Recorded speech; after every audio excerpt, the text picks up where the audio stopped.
सालों पहले वरुण पर्वत के पास एक राज्य बसा हुआ था। उस राज्य में एक बड़ा सा सांप मंदविष भी रहता था।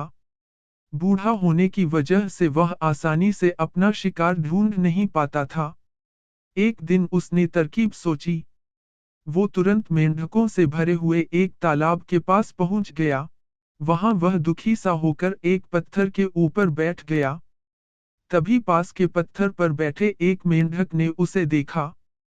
उस मेंढक ने थोड़ी देर बाद सांप से पूछा, चाचा, क्या बात है, आज आप खाने की तलाश नहीं कर रहे हैं?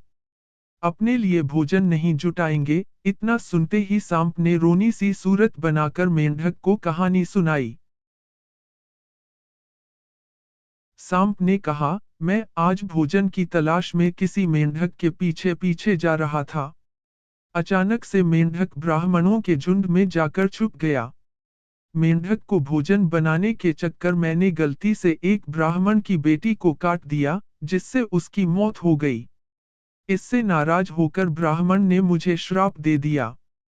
उन्होंने मुझे श्राप देते हुए कहा कि तुझे अपना पेट भरने के लिए मेंढकों की सवारी बनना पड़ेगा। इसी वजह से मैं इस तालाब के पास आया हूँ। यह बात सुनते ही वह मेंढक तुरंत तालाब के अंदर गया और अपने राजा को सारी बातें बताई। राजा कहानी सुनकर हैरान हुआ। पहले तो उसे बिल्कुल भी यकीन नहीं हुआ, लेकिन कुछ देर सोच विचार करने के बाद मेंढकों का राजा जलपाक तालाब से बाहर निकलकर एकदम कूदते हुए सांप के फन पर जाकर बैठ गया। राजा को ऐसा करते हुए देखकर अन्य मेंढकों ने भी ऐसा ही किया।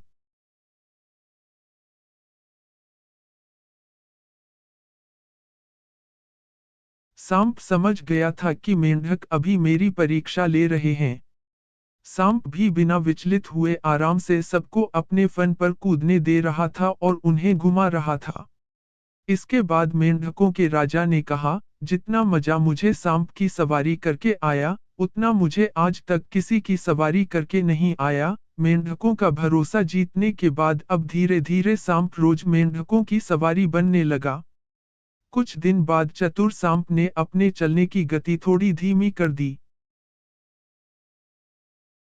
यह देखकर मेंढकों के राजा जलपाक ने पूछा, हे सर्प, तुम्हारी चाल इतनी धीमी क्यों है?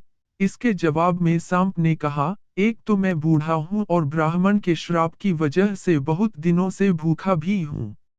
इसी वजह से मेरी गति कम हो गई है।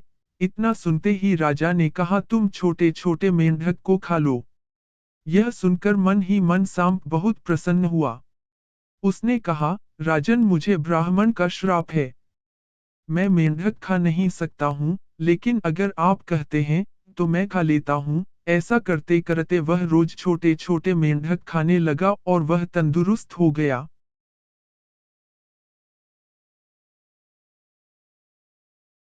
अब सांप को रोज बिना किसी मेहनत के खाना मिल रहा था।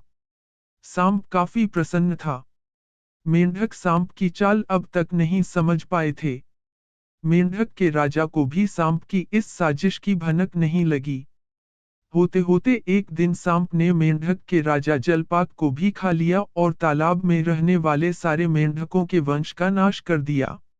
किसी भी शत्रु की बात का जल्दी से भरोसा नहीं करना चाहिए।